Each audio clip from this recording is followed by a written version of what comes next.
Are you a Montreal Canadiens fan? Well, if you were in the 50s and the 70s, life was pretty great. Look at this. Right? Oh wait,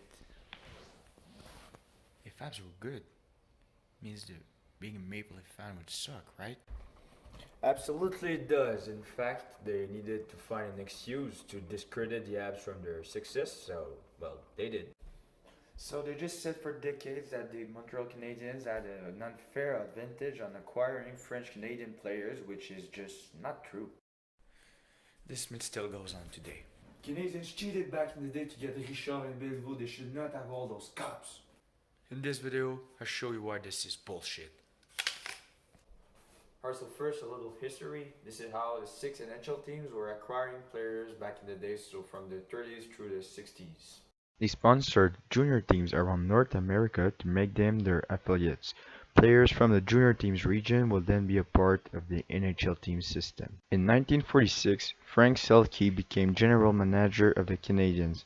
He invested a lot of money into building a system around Quebec and sponsoring a lot of teams, and it resulted in this. At one point, 10,000 players from 750 teams were considered a part of the Canadian system. Add to that the fact that Quebecers were always dreaming of playing for the Montreal Canadiens one day, so of course they were more inclined to play for them than other teams. So this is how the Habs got players like Richard and Beliveau and won that many cups, not because of an unfair rule. That's stupid. The origin of this myth is from 1963. This is when the NHL decided to implement a draft where every team could select a player turn by turn, so that could like dissolve Montreal's money advantage. And this was the end of the junior affiliate teams era. But the draft did not include players that were already signed by the other teams, so at the beginning, since all the good players were signed by teams, well, the draft was kind of useless.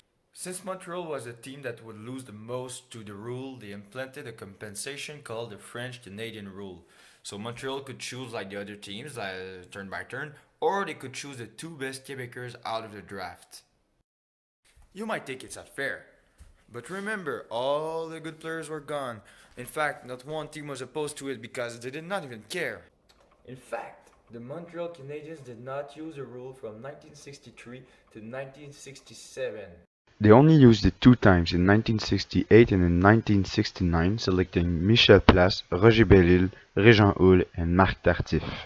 None of these players were a big part of the Canadiens' four straight Stanley Cups in the 70s, so you see how the rule was useless. Finally, in 1970, the NHL removed the rule as the old system of junior affiliate teams was completely phased out. At that time, Montreal would have had a big advantage, but they removed it, so no problem. So to conclude, here are the facts. The Montreal Canadiens won a lot of Stanley Cup by hiring good scouts, good coaches, and investing money at the right place, and not because of cheating or an unfair rule. Thank you, have a good day.